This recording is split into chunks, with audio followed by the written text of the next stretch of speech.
Bienvenidos. Mi nombre es Yorick David y voy a estar explicando algunos conceptos básicos y elementales acerca de la teoría de grafos y de la complejidad computacional, siendo estos temas de gran importancia y relevancia para las ciencias computacionales y el mundo, a decir verdad. Vamos a estar tratando unos temas variados, sin embargo, se pueden considerar elementales dentro de los temas generales que nombré, desde las definiciones básicas de los conceptos hasta quizás algunos análisis un poco más complejos del tema en sí mismo. Sin embargo, todo esto sería una puerta o un inicio al estudio de la teoría de grafos y de la complejidad computacional. Empezando entonces con la teoría de grafos, vamos a estarla considerando como una estructura de datos relacional, en principio. Es una estructura de datos muy poderosa, puesto que, como este ejemplo que tenemos aquí en la imagen, es una estructura de datos que puede crecer exponencialmente, almacenando datos de cualquier tipo, desde números, datos de personas, imágenes. El crecimiento es tremendo, es demasiado grande. Y por ello es que tiene una gran importancia hoy en día en el mundo de las ciencias computacionales, pues tiene grandes implicaciones en el estudio de la Big Data, desde estudio de imágenes, de información de personas, relaciones, puesto que es la característica más principal de los grafos y es que cada dato se encuentra relacionado dentro de la estructura general que lo implica. De esta forma podemos entender relaciones precisas entre lo que como tal constituye todo el grafo. Pero pues para iniciar el estudio de los grafos vamos a empezar entendiendo cómo se compone, cómo se construye un grafo. Este es un grafo sencillo, lo que teníamos en la presentación anterior es un grafo extremadamente grande. Este es un grafo sencillo, sin embargo sigue siendo un grafo. Entonces, los grafos presentan una serie de características muy particulares. Bueno, mirándolo desde un punto de vista netamente gráfico, ¿qué tenemos? Tenemos los nodos, también llamados vértices, van a ser los puntos que van a representar la información dentro del grafo. Aquí se encuentra cualquier cosa, realmente. Se pueden encontrar números enteros, caracteres, cadenas de caracteres, estructuras de datos enteras. Aquí puede haber de todo. Tenemos las que son llamados arcos o aristas, que son como tal las relaciones que se presentan entre los nodos, perdón. Eh, Realmente la cantidad, eso varía un montón en los grafos, ya vamos a ver más adelante qué implicaciones tiene la cantidad que hay. Pero tenemos elementalmente esto, hay nodos y arcos dentro de un grafo.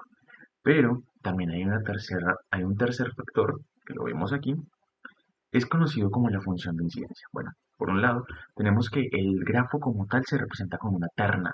Esto es una terna. Aquí tenemos un vector de nodos o de vértices, como lo tenemos aquí representado, de B1, B2 hasta n, pueden haber n nodos. Tenemos un conjunto de un vector de aristas o de arcos, como lo tenemos aquí representados con A1, A2, a n, como los tenemos aquí en el grafo, en la imagen. Pero por otro lado tenemos una función de incidencia, que la tenemos representada aquí matemáticamente. Realmente esta función de incidencia tiene variaciones y va en función de cómo esté construido el gráfico. Así que es un poco complejo explicar qué significa matemáticamente, pero esencialmente la función de incidencia es aquella que va a determinar la relación que se presenta entre los nodos y los arcos. Perdón, la relación que se presenta entre los nodos y se relaciona por medio de los arcos, ¿sí? Entonces, tenemos que la función de incidencia va a estar determinando qué nodo se encuentra relacionado con qué nodo y al mismo tiempo cómo se encuentra relacionado, puesto que vamos a descubrir que existen arcos bidireccionales y arcos direccionales. En este caso, cuando son arcos que no tienen ningún tipo de flecha, simplemente es una línea, los vamos a conocer como arcos simples, que son en sí mismos arcos bidireccionales. Posteriormente vamos a ver en la siguiente diapositiva arcos que tienen unas flechas, ya sea en un sentido o en el otro. Esto implica un arco direccional e implica un tipo de relación de un nodo con el otro, si uno lo está o no, puesto que aquí podemos ver que esto está relacionado con este y está al mismo tiempo con este, pero lo vamos a ver bien más adelante. Entonces tenemos algunos tipos de grafos. Realmente estos no son todos los tipos de grafos que hay una gran cantidad, pero son algunos de los quizás más empleados. Tenemos entonces arcos acíclicos. ¿Qué significa un arco acíclico? Bueno, como lo podemos ver, como lo he nombrado, aquí hay unas flechas. Estas flechas presentan la relación entre los nuevos tipos de relaciones. Por ejemplo, aquí tenemos que el nodo A está relacionado con el nodo B, sin embargo, el nodo B no lo está con el nodo A. Pero bueno, ¿qué implica un arco acíclico? Un grafo acíclico implica que en este nodo no hay caminos que permitan repetición de los nodos. Por ejemplo, acá tenemos un grafo cíclico en el cual tenemos que, por ejemplo, partiendo desde este nodo C, podemos venir a este nodo B. Tenemos que el nodo C está relacionado con el nodo B y al mismo tiempo este B está relacionado con el nodo A. Así que podemos seguir por acá, luego venir al A. Y el A está relacionado con el C. Así que acá tenemos un ciclo. Eso es una característica que no se presenta aquí en este grafo acíclico.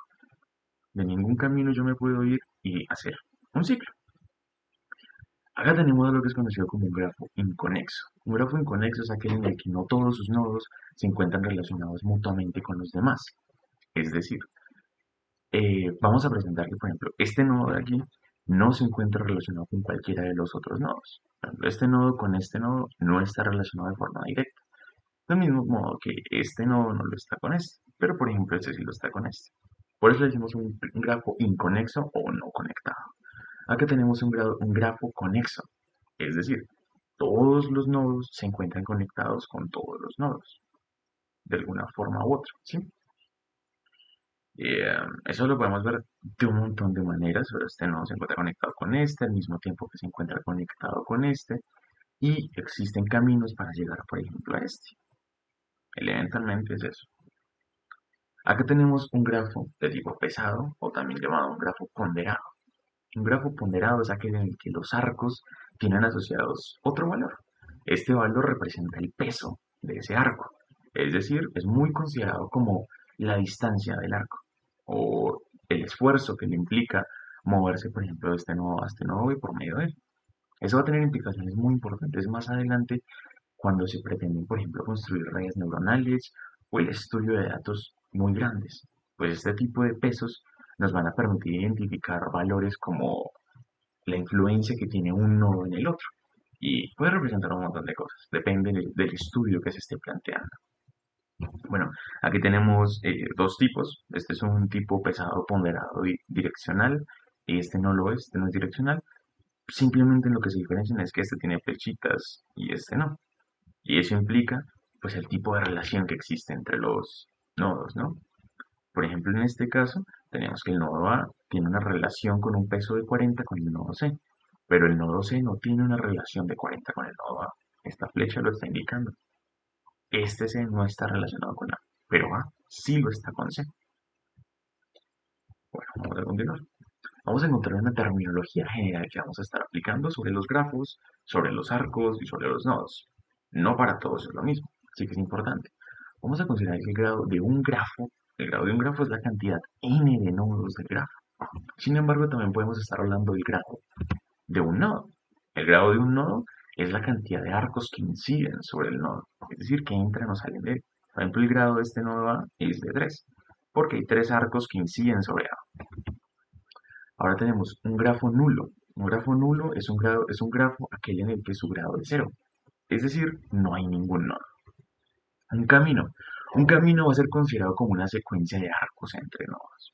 Es, un, es lo que permite conectar dos nodos de una forma u otra.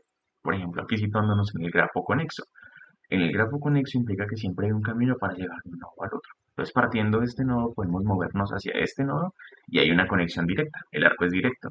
Sin embargo, desde este nodo podemos conectarnos a este, también con una conexión directa, al mismo tiempo de este a este con una conexión directa y de este a este con una conexión directa. Sin embargo, pues también podríamos perfectamente recorrer el grafo de esta forma y estaríamos relacionando este nodo con este, suponiendo que, por ejemplo, esta conexión de acá no existiera este arco. Sin embargo, pues sí lo hace. Bueno, consideramos un grafo conectado, es lo mismo que les he explicado acá, conexo o inconexo. Un grafo es conectado cuando cada nodo posee un camino hacia otro nodo, siempre. Y es desconectado cuando por lo menos un nodo no posee un camino hacia cualquiera de los otros. Consideramos un grafo completo cuando cada nodo es adyacente a cada otro. Acá hay un término importante, la adyacencia de nodos. ¿Qué significa que un nodo sea adyacente a otro? Un nodo es adyacente a otro cuando existe un arco que los relaciona. Es decir, este nodo de acá, que aquí no está numerado, pero este nodo es adyacente a este otro nodo de acá. Que por ejemplo es una particularidad importante en los grafos direccionales. Es decir, yo puedo decir que este B es adyacente a A, pero A no lo es A B, puesto que no está conectado. Existe este arco. Bueno, perdón, aquí en este caso específico sí, no había notado este otro arco. Acá en este caso tenemos un arco doble direccional. Está de B a A y de A a B. Así que los dos están relacionados. Vamos a tomar otro ejemplo. B con D. B es adyacente a D, pero D no lo es con B, porque no existe un arco que lo conecte con B. Solo este arco conecta a B con D, pero no a D con B. Bueno, ya terminando con la terminología general, realmente hay una gran cantidad de aspectos que se pueden considerar, pero este es lo más general que vamos a estar utilizando en la explicación. Entonces vamos a considerar una serie de métodos de estudio, más específicamente métodos de almacenamiento de los grafos, puesto que pues, los grafos se pueden emplear de una manera gráfica netamente, pues de allí proviene su nombre. Sin embargo, su potencial más grande está dado gracias al estudio computacional que podemos tener sobre los grafos. Es decir, eh, llevar un grafo o la idea de un grafo al interior del computador, al estudio de un código para realizar tareas sobre él. Y eso lo tenemos que hacer de alguna manera, tenemos que almacenar ese grafo. Entonces existen dos métodos principales para almacenarlo. Uno que es conocido como las matrices de adyacencia y otro que es conocido como las listas de adyacencia. Como ya lo estamos viendo acá, y como se deduce de su nombre, emplea matrices y listas. Cada uno tiene ventajas y desventajas. Realmente no se puede hablar de cuál es el mejor método para almacenar un grafo. Simplemente se habla de que existen los dos y en función del ejercicio, de lo que se pretende realizar, pues se elige uno o el otro. Empezando por las matrices de adyacencia. Bueno, algo importante a resaltar es que tanto direccionales como no direccionales se pueden almacenar con cualquiera de los dos. Ponderados o no ponderados se pueden almacenar con cualquiera de los dos. Simplemente hay pequeñas variaciones. Acá tenemos un grafo ponderado no direccional. No tenemos ningún arco que sea direccional, sigue siendo un grafo simple. Bueno, no es simple porque existen ciclos. Podríamos considerar un grafo cíclico. Pero bueno, no vamos a meter en esos temas. Vamos a meterle una matriz de adyacencia. Como ya sabemos, la adyacencia implica que dos nodos están relacionados entre sí, ¿vale? Entonces se construye una matriz de n por n, siendo n el número de nodos que tiene el grafo, es decir, el grado del grafo. Pues tenemos que hay 1, 2, 3, 4, 5 nodos. Por lo tanto, construimos una matriz de 5 por 5. Es 1, 2, 3, 4 y 5 y 1, 2, 3, 4 y 5. ¿Listo? Teniendo ya esta matriz construida, que en código pues ya existen sus maneras de construirla, vamos a empezar a establecer las relaciones que se presentan entre cada uno de los nodos. Entonces, tenemos que del nodo 1 hacia sí mismo no existe un arco, es decir, no hay un bucle. Los bucles van a ser arcos en los cuales el nodo inicial y el nodo final es exactamente el mismo. Es decir, sale de este nodo para conectarse con el mismo. Eso sería un bucle. Aquí no hay un bucle, así que este nodo 1 no está conectado con el nodo 1, así que colocamos un 0. Para este caso en el que es un grafo no ponderado. Suponiendo el ejemplo de que fuera un grafo ponderado, pues estaríamos colocando un valor de infinito, puesto que, por decirlo así, el peso para ir de 1 a 1 es infinito, porque no hay un camino para eso. Sí, es una idea, ¿sí? Pero si tenemos que el nodo 1 está conectado con el 4, al mismo tiempo que lo está con el 2. Por lo tanto, dado que este no es un grafo ponderado, vamos a llenar con unos y ceros. Vamos a construir una matriz de tipo binario. Entonces, uno con uno es cero. Pero uno con 4, por ejemplo, sí hay una conexión. Así que colocamos un 1. En la fila de los 1, columna de los 4, un 1. Uno con 2, pues colocamos un 1. Y ya no hay más conexiones. Así que vamos a llenar el resto de casillas con ceros. Vamos al nodo 2. El nodo 2 tiene relación con el 1, porque esto es un arco bidireccional. Y el nodo 2 tiene relación con 5 y tiene relación con 3. Viene con los 3. Así que vamos a colocar unos en las respectivas columnas. 2, 1, 1, 1. 2, 3, 1, 1, 2, 5, 1, 1. El 2 no está relacionado con el 2, así que un 0. El 2 no está relacionado con el 4, de forma directa al menos, entonces un 0. Vamos a proceder con el 3. El 3 está relacionado con el 2, está relacionado con el 4 y con ninguno más. Entonces con el 2 y con el 4 y ninguno más. Llenamos el resto de ceros. El 4 está relacionado con el 1, con el 5 y con el 3. Lo mismo. Colocamos los respectivos unos y llenamos el resto con ceros. El 5 está relacionado con 2, está relacionado con 4 y con ninguno más. Con 2, con 4 y los otros los llenamos con ceros. De esta forma se construyó la matriz de adyacencia para este grafo. Esto es una forma de almacenar el grafo en la memoria del computador. Con esto se pueden realizar estudios sobre el grafo, pero tiene sus dificultades, tiene sus problemas.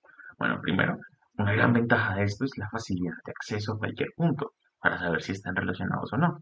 Yo perfectamente, muy fácil, puedo acceder a la posición n por m de la matriz y saber si este está relacionado con este o no. Así que es rápido acceder a cualquier parte y saber si hay una relación o no. Pero ya estamos notando un problema aquí. Hay un montón de ceros.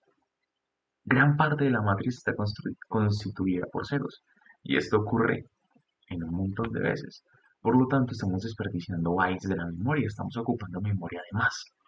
Entonces, ese es el principal problema de las matrices de adyacencia. Consumen mucha memoria, pero son muy rápidas. Y ya se presentan situaciones que permitirían quizás ahorrar un poco de memoria. Por ejemplo, aquí, dado que este es un grafo no direccional, se presenta una peculiaridad y es que la matriz es simétrica con respecto a la diagonal. Es decir, con respecto a esta diagonal de ceros que se está formando, estos valores de acá son simétricos con los de acá. Así que se podría decir que se puede almacenar la mitad de la matriz y a partir de esa mitad construir la otra mitad y entonces se reduce un poco el espacio de almacenamiento. De cualquier forma, sigue consumiendo mucho almacenamiento y por ello, para grafos muy grandes, no es muy utilizado esto. Por ello, el método de almacenamiento más utilizado van a ser las listas de adyacencia. Sin embargo, este no se descarta porque tiene sus métodos de estudio importantes. Bueno, las listas de adyacencia.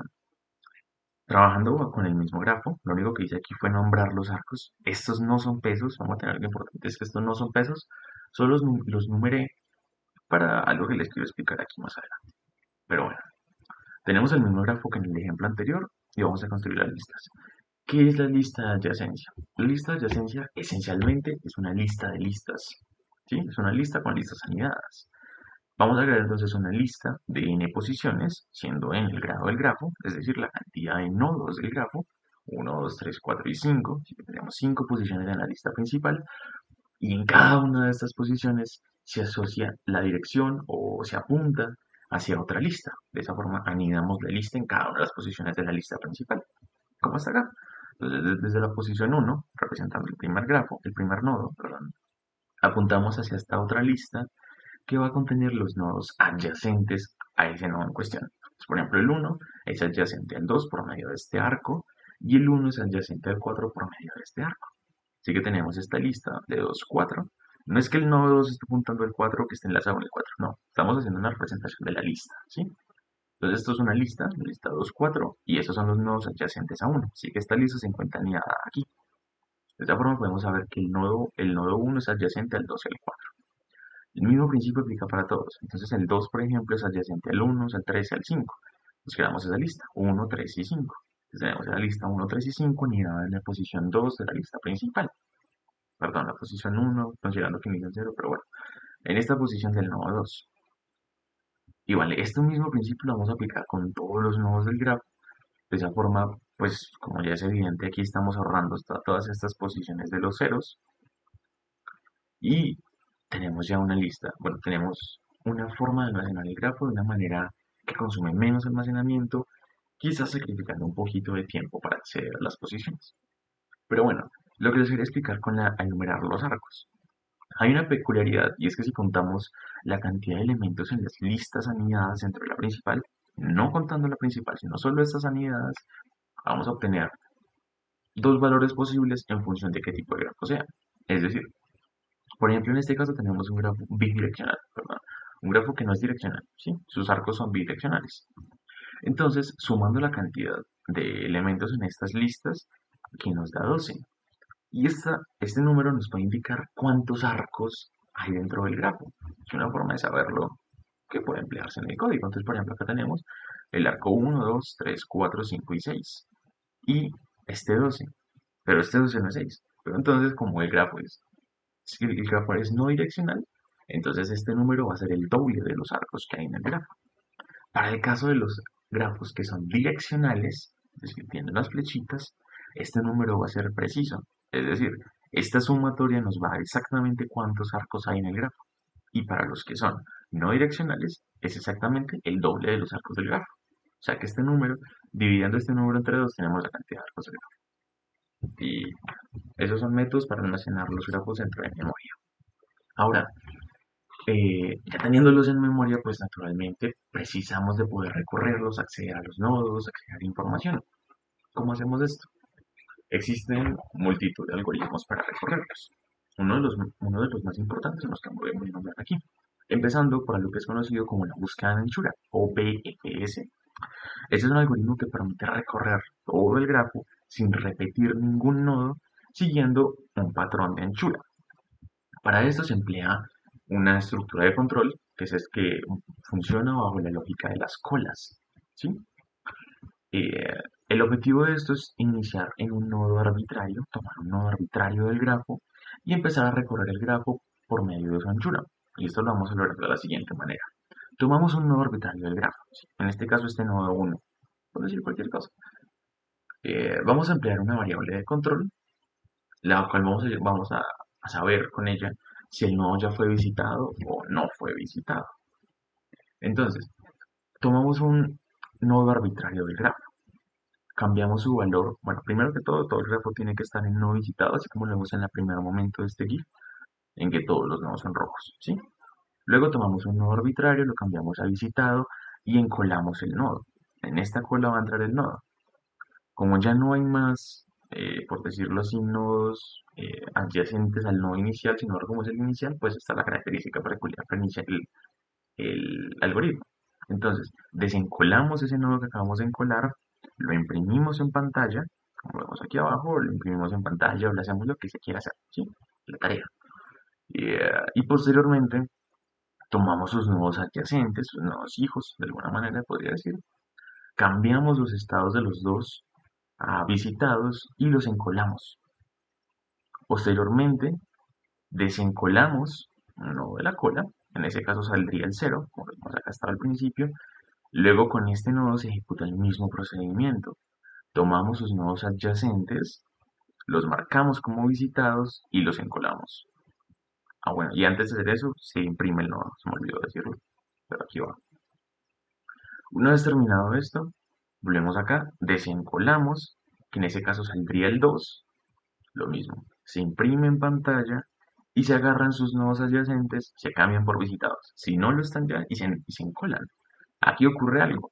Como con este 0, el 4 es adyacente al 0, ya el 4 ya lo tomé con este 0, entonces ya este está en un estado visitado.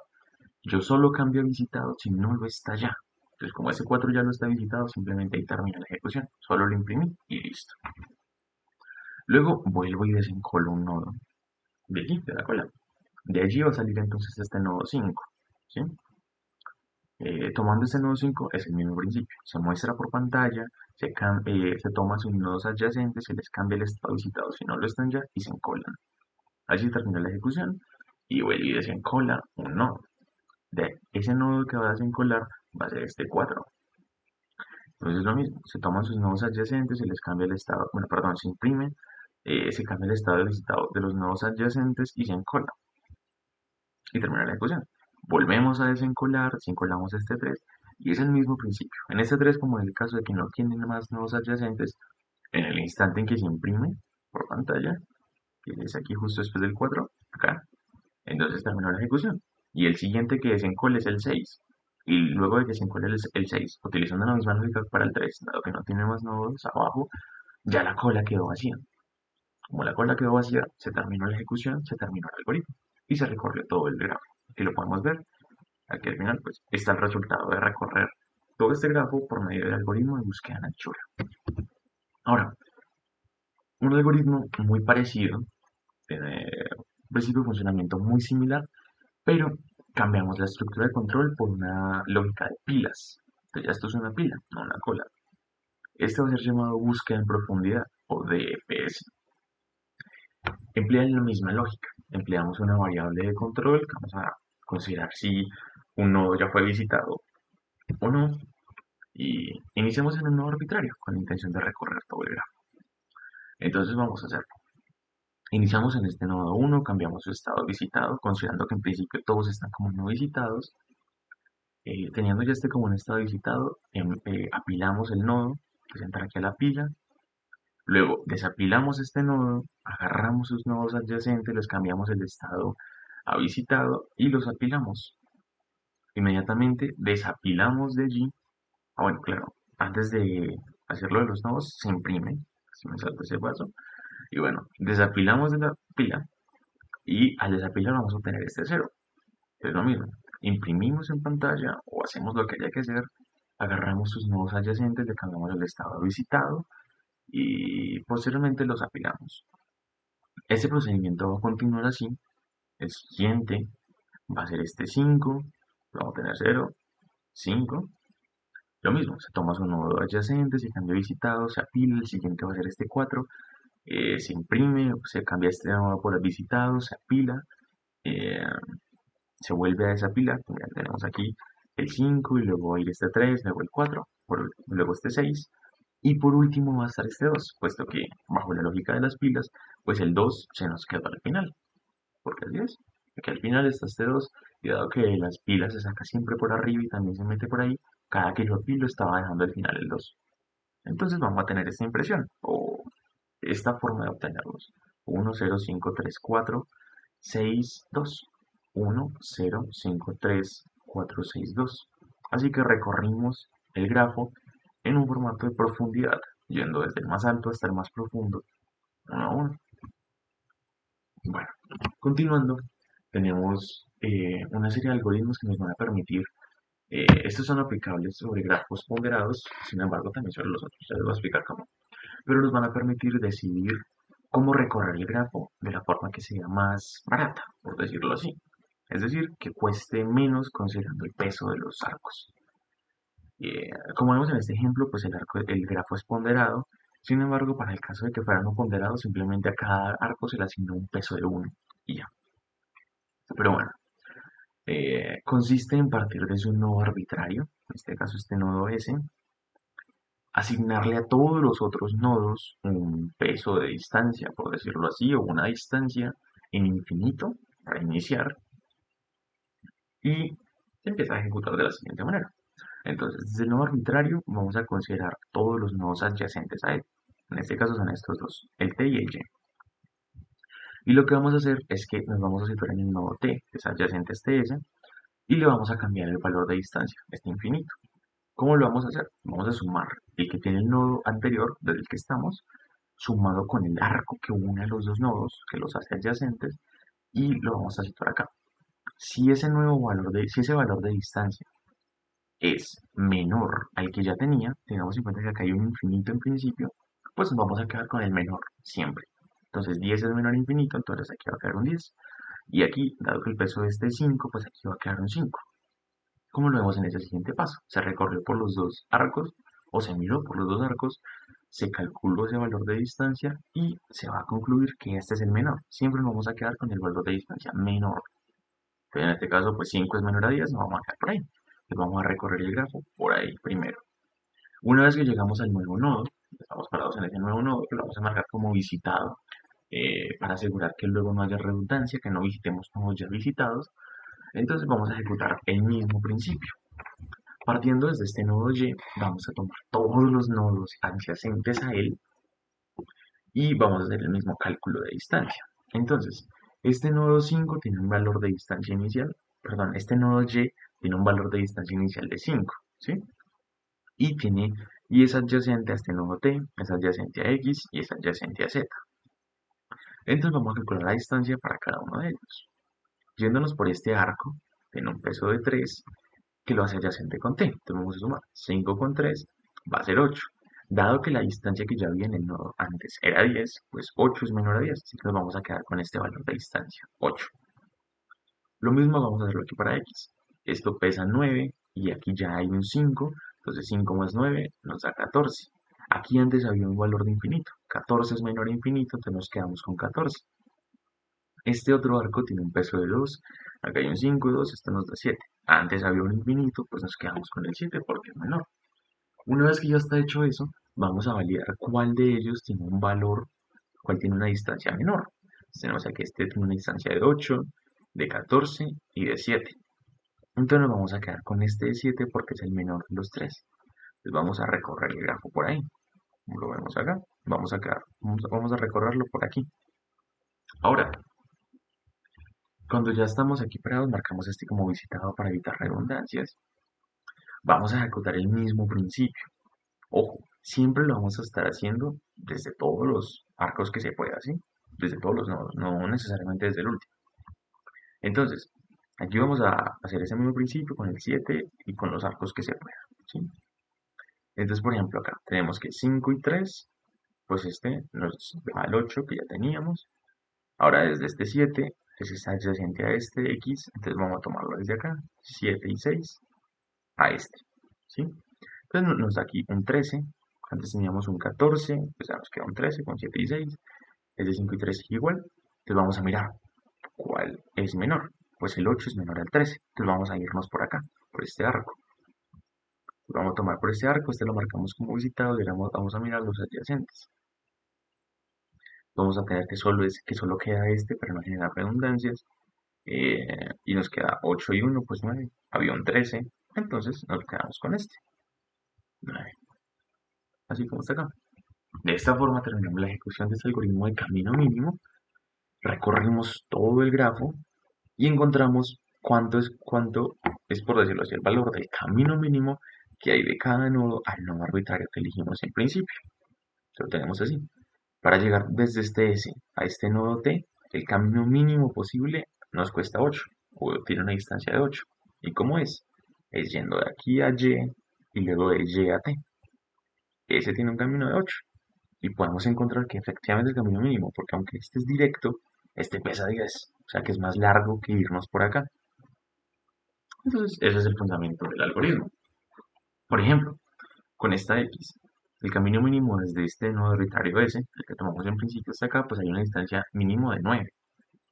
Yéndonos por lo más directo sería irnos por aquí, con este peso de 10, luego con este 1, entonces aquí llegaríamos con un 11. Pero si nos vamos por aquí abajo, luego subimos y nos vamos por acá, llegamos con 9. Así que es más corto. Bueno, ahora otro algoritmo muy importante es el de expansión mínima. Este nos permite relacionar todos los nodos partiendo de su nodo arbitrario y expandiéndose a todos, siempre buscando el mínimo camino, mínimo recorrido para lograr esto. ¿Vale? Entonces, lo mismo, partimos de un nodo arbitrario, marcando siempre como visitados o no visitados para evitar las redundancias. Partimos desde acá y evaluamos los arcos o los nodos adyacentes al nodo arbitrario, empleando sus arcos. Bueno, aquí es el mismo principio del anterior, es con nodos, con grafos, perdón, con grafos ponderados. Sin embargo, para el caso de los que no lo son, pues simplemente se le asigna valores de 1 a cada uno de los arcos y ya está. Entonces, evaluando los arcos de los nodos adyacentes, tenemos que este tiene un valor de 4 y este de 8. Pues vemos que el menor arco es 4 u 8. Aquí se evalúa es el valor del arco, no tanto la suma, sino el valor del arco incidente al nodo, ¿sí? Entonces, tenemos que el arco menor aquí, este 4 y 8, pues este 4, entonces vamos por ahí, marcamos como visitado el nodo que llegamos, y se ejecuta nuevamente el mismo principio desde todos los nodos posibles, siempre y cuando no se generen ciclos. Es lo más importante, no se pueden generar ciclos. Entonces, evaluamos el mismo principio, mirando los arcos allá, los arcos incidentes. Pues tenemos, por ejemplo, este A con este H, tiene este arco de 8, este B con este H, este arco de 11, y este B con este C con este arco de 8. Entonces, aquí, dado que, bueno, tenemos que estos tres, tenemos cuál es el menor, 8, 11 u 8, dado que hay dos iguales, es realmente lo mismo irse por cualquiera de los dos, así que es perfectamente viable. En este ejemplo se tomó que se va de B a C, ¿sí? Es por este camino, sobre todo para evitar el ciclo que se puede generar aquí a futuro. Entonces simplemente se evadió y se va por acá. Bueno, partiendo desde acá, ya tenemos estos tres nodos marcados como visitados, el resto no está como visitado, así que seguimos ejecutando la acción hasta que no haya ninguno marcado como no visitado. Y vamos a hacer el mismo principio, los nodos incidentes, perdón, los arcos incidentes. Entonces tenemos este 8 de aquí, el 11, Y con este nuevo nodo 6 tenemos este 7, este 2 y este 4. Mirando cuál es el menor de todos entre 8, 11, 2, 7 y 4, pues el menor es 2. Así que vamos a irnos por acá y vamos a marcar a este como visitado, así como lo vemos por acá. Se ve por acá y este lo marco como visitado. La misma ejecución. Tenemos este nodo 11, 8, 7 y 6. Y este 4 y este 7. Hay que mirar cuál es el menor, pero siempre asegurándose de que no se generen ciclos. Es muy importante. Entonces, si evaluando cuál es el menor, pues nos damos cuenta que entre 8, 11, 7, 6, 4 y 7, pues este 4 es el menor, efectivamente. Entonces vamos a ir por acá y vamos a marcar a este como visitado. Si lo vemos aquí, este se marca como visitado y se ejecuta la misma idea. Pues tenemos este 8, 11, 7, 6, este 2, este 14 y este 10. Hay que mirar cuál es el menor. Pues evidentemente el menor es este 2. Entonces vamos a ir por ahí. Este lo marcamos como visitado. Automáticamente ya este arco queda inviable porque ya este está visitado. Entonces no hay necesidad de evaluar. Ejecutamos el mismo principio.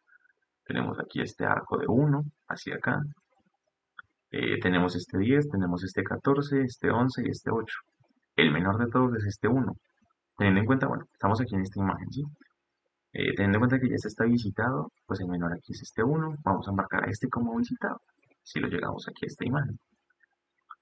Y vamos a ejecutar el mismo principio. Ya todos estos nodos están visitados, así que ninguno de esos arcos van a estar evaluados. Vamos a pararnos en los que todavía son adyacentes a nodos no evaluados o no visitados. Entonces vamos a revisar. Este C con D tiene un arco de 7, este F con D tiene un arco de 14 y este de 10. El menor es este de 7, entonces unimos a C con D, como lo vemos aquí, y marcamos a D como visitado y ejecutamos lo mismo. Con D y F hacia E. F tiene de 10, este ya 14 no se evalúa porque este está visitado, este tiene de 10 y este de 9. ¿Cuál es el menor? Pues este de 9, entonces de D a E. Y ya se marca E como visitado y ya dado que no hay ningún nodo marcado como no visitado, la ejecución del algoritmo terminó. De esta forma, partiendo de este nodo arbitrario A, recorrimos todo el grafo, expandiéndonos por el grafo, siempre con los caminos mínimos. Esto es muy empleado para las personas que tienen que dedicarse a la planeación de infraestructura eléctrica.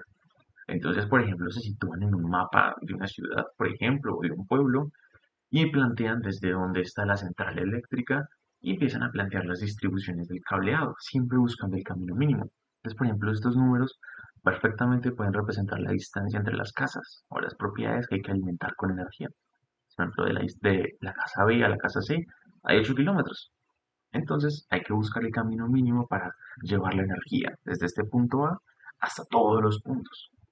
Es una de las aplicaciones de este algoritmo. Bueno, esas fueron algunas, bueno, nociones básicas, bastante elementales, de lo que es el estudio de los grafos, siendo la estructura de los grafos una estructura muy importante en todas las ciencias computacionales. Y esto no fue más que un abrebocas para iniciar su estudio, porque realmente el potencial de esa estructura es tremendo y se puede hacer un montón de cosas, entonces hay mucho que estudiar, mucho por descubrir aún. Es un pequeño abrebocas con el que pueden saber si les interesa el tema, si les sirve la estructura. Bueno, continuemos. Empezando con el tema de la complejidad computacional. Con esto vamos a poder entender a qué se hace referencia cuando se habla de si un algoritmo es eficiente o no. ¿Cómo se sabe cuando un algoritmo es viable o no? ¿Cómo sabemos cuánto va a tardar un algoritmo en solucionar el problema? Bueno, vamos a empezar. La complejidad computacional. Es importante su estudio debido a que, como lo decía hace un momento, nos va a permitir deducir si la eficiencia de los algoritmos, empezando por el entender los tiempos de ejecución, los recursos que van a ocupar, nos van a permitir planear nuestros proyectos, entendiendo si el algoritmo que estamos construyendo nos va a funcionar o no. Además, nos va a permitir entender los problemas. Aquí vamos a revisar cómo se entiende un problema desde la complejidad computacional. Entonces, los problemas van a ser considerados como situaciones en las cuales se presenta algo que entender o algo que solucionar específicamente y vamos a tener una salida o una respuesta, algo que ejecutar en medio para solucionarlo en sí mismo, ¿sí? No es muy importante lo que es precisamente un problema, pero aquí vamos a tener una cuestión de problemas de decisión. ¿Qué es un problema de decisión? Un problema de decisión es toda aquella situación que implica una respuesta de sí o no, ¿sí? Si estamos de un lado o del otro. Entonces, por ejemplo, si un número es primo o no, si es par o no. Eso es un problema de decisión y se van a catalogar de diferentes maneras. Vamos a estudiarlos o vamos a revisar un poquito su definición o su aplicabilidad desde la computabilidad. ¿Cómo lo entendemos desde la computabilidad? Entonces, vamos a tener un problema P. Un problema P va a ser un par, por decirlo así, un par ordenado puede ser, de instancias y de soluciones, siendo una instancia de alguna manera como los parámetros de entrada, como los datos iniciales o lo que se le entrega a lo que sería el algoritmo para solucionar. Y el conjunto de soluciones, ¿sí? Que es lo que se pretende, a lo que se pretende llegar con el algoritmo. Entonces, por ejemplo, acá tenemos el problema ordenar ascendentemente, entonces tenemos un conjunto, un vector de parámetros 9, 1, 6 y 7 y el vector solución 1, 6, 7, 9. Ya está ordenado. Entonces aquí vamos a tener una cuestión importante. ¿Cómo llegamos desde este conjunto de instancias a ese conjunto de soluciones? Para ello empleamos un algoritmo. Entonces, ¿cómo vamos a definir si un problema es viable computacionalmente? Si es posible de computar. ¿Cómo podemos decir que P es computable? Vamos a estar hablando, por ejemplo, de un algoritmo A en el, en el cual las X pertenecen al conjunto de las instancias, ¿sí? Entonces al algoritmo le estamos entregando las instancias, los parámetros. Y vamos a decir que P es computable siempre y cuando para cualquier parámetro X o instancia, pues vamos a tener una salida de la función que pertenezca al conjunto de soluciones. Es decir, el algoritmo se va a ejecutar recibiendo parámetros de entrada pertenecientes al conjunto de las instancias y nos va a entregar una resultante o una salida que pertenece al conjunto de las soluciones. Si eso se cumple para todas las X que pertenecen a las instancias y las soluciones, decimos que P es computable. Pero entonces, ¿qué ocurre cuando existe un problema N de este tipo en el cual no para cualquiera existen las soluciones? Es decir, no se cumple esto. Para cualquier salida del algoritmo, la salida no pertenece al conjunto de soluciones. Entonces vamos a tener un problema que no es computable. Y es una cuestión muy importante dentro del estudio de la computabilidad, para el cual ya existen, bueno, y de la complejidad, existen diferentes métodos de estudio con el cual se llegan a estas conclusiones. Ya es sobre todo muy matemático y estadístico, y realmente aquí lo que pretendo es llegar un poquito a la conclusión general y el entendimiento inicial para el estudio de esto. Ahora, revisando los problemas de decisión desde la complejidad, suponiendo, vamos a suponer que tenemos los problemas P en el cual esto siempre se cumple, es decir, P es computable. Vamos a tomar eso como ley, ¿sí? Decimos que P es computable para empezar el estudio desde la complejidad. Entonces, ¿qué ocurre? Como P es computable, vamos a hablar de la complejidad entendiéndola como el tiempo de ejecución. Esto en principio, sin embargo, implica otros factores también, pero también como el tiempo de ejecución en principio. Entonces, el tiempo de ejecución se denomina normalmente bajo la función T de n, siendo n los parámetros de entrada y pues entrega un tiempo de ejecución, digamos 60 segundos. Ahí es perfectamente viable. Tiene un nivel de complejidad, es aceptable, ok. Pero ¿qué ocurre cuando esta función de tiempo, esa complejidad del algoritmo, resulta desconocida o extremadamente grande? Entonces allí nos vamos a estar presentando con situaciones del tipo exponencial. Entonces son algoritmos o problemas que implican una solución, con una solución de una complejidad exponencial. Así que allí es una solución, un algoritmo inviable. No es aplicable ese algoritmo porque es que su crecimiento es exponencial en el tiempo. Así que a medida del aumento del parámetro de entrada, simplemente su solución no la podemos llegar a tomar. Porque es como decir que, no sé, un computador le tomará 200 años sumar dos números. Es un problema con un algoritmo inviable, porque su complejidad es muy alta. Ahora, pues entendiendo la complejidad, pues, ¿cómo entendemos las clases de complejidad? ¿Sí? pues hay diferentes tipos, ¿no? Está la clase de tipo L, que son consideradas clase L de complejidad, y es una complejidad en la cual su definición matemática, su razonamiento matemático, basa dentro del rango del logaritmo n, siendo n los parámetros de entrada. Y lo consideramos como que es posible solucionarlo por medio de una máquina determinista. Eh, bueno, eso es un aspecto un poquito más profundo, pero hablamos de la capacidad como tal del computador para tomar la decisión, si es determinista o no determinista. Bueno, la clase N le hace parte de los logaritmos también, entra en el mismo rango del logaritmo natural, del logaritmo de N, perdón, pero bajo la solución de la máquina no determinista. La clase P es de complejidad polinómica bajo una máquina determinista. La clase NP es de complejidad polinómica, pero en una máquina no determinista. Eso ya empiezan a aumentar la complejidad bastante. Ahora aquí ya tenemos algo que es lo que se podría decir lo más complejo que hay. Es considerada la clase NP-hard. Esta está constituida por el conjunto de los NP más complejos. Y aquí se presenta una peculiaridad, es que, bueno, se enfrenta más bien un problema matemático en el que se está enfrentando actualmente, pero se deduce que lo más probable es que los que están aquí no están acá. Pero ahí es donde se presenta el problema NP igual a P, que es un problema de complejidad computacional en el que se plantea que se pregunta si cualquier problema NP se presenta dentro del conjunto de los P y viceversa. Y no se ha encontrado forma de mostrarlo hasta ahora, es un problema complejo, no es muy relevante aquí.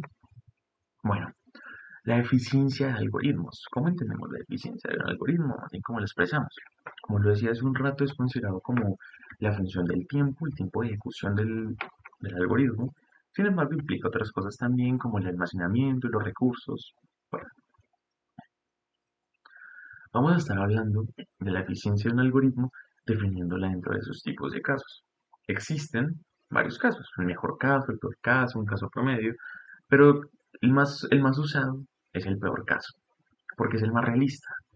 Tenemos el mejor caso, es un resultado óptimo, pero es el menos usado de todo porque es un resultado muy utópico. Entonces no permite realmente acotar los tiempos que le va a tomar el programa a ejecutarse. El peor caso, pues es el peor resultado en las peores condiciones y es el más utilizado, porque ese nos permite realmente acotar el tiempo de ejecución. O sea, si yo sé que en el peor de los casos se va a tomar X tiempo, pues eso implica que en cualquiera de los otros casos se va a tomar menos de ese tiempo o ese tiempo. Así que realmente me permite acotarlo. El caso promedio se podría decir como tomar todos los casos viables, promediarlos. Realmente es muy difícil de representar en la práctica, es poco usado, realmente no es muy relevante, lo más usado es el peor caso.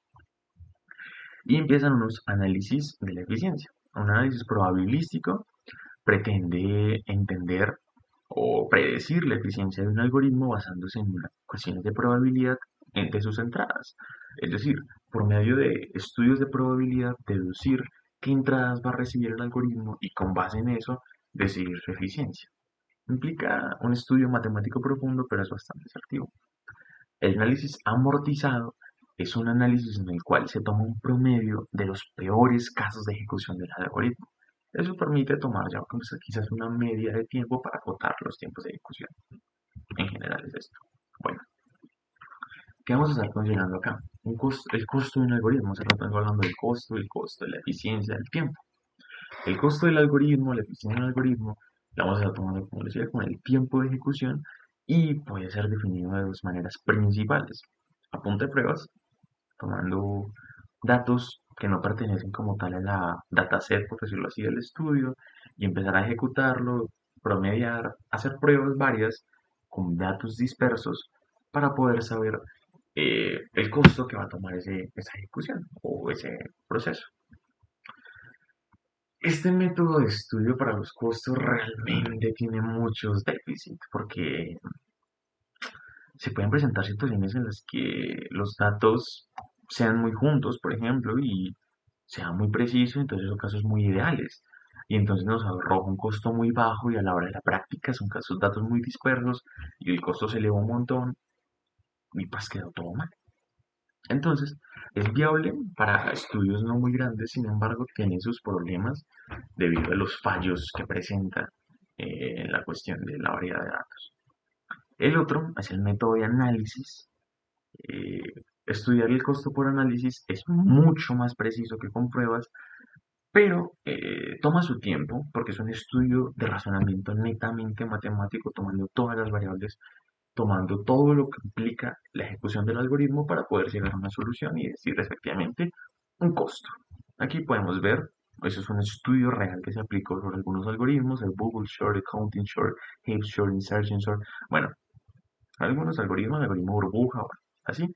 Aquí podemos ver los costos de los respectivos algoritmos en función del tiempo con respecto al tamaño de la entrada.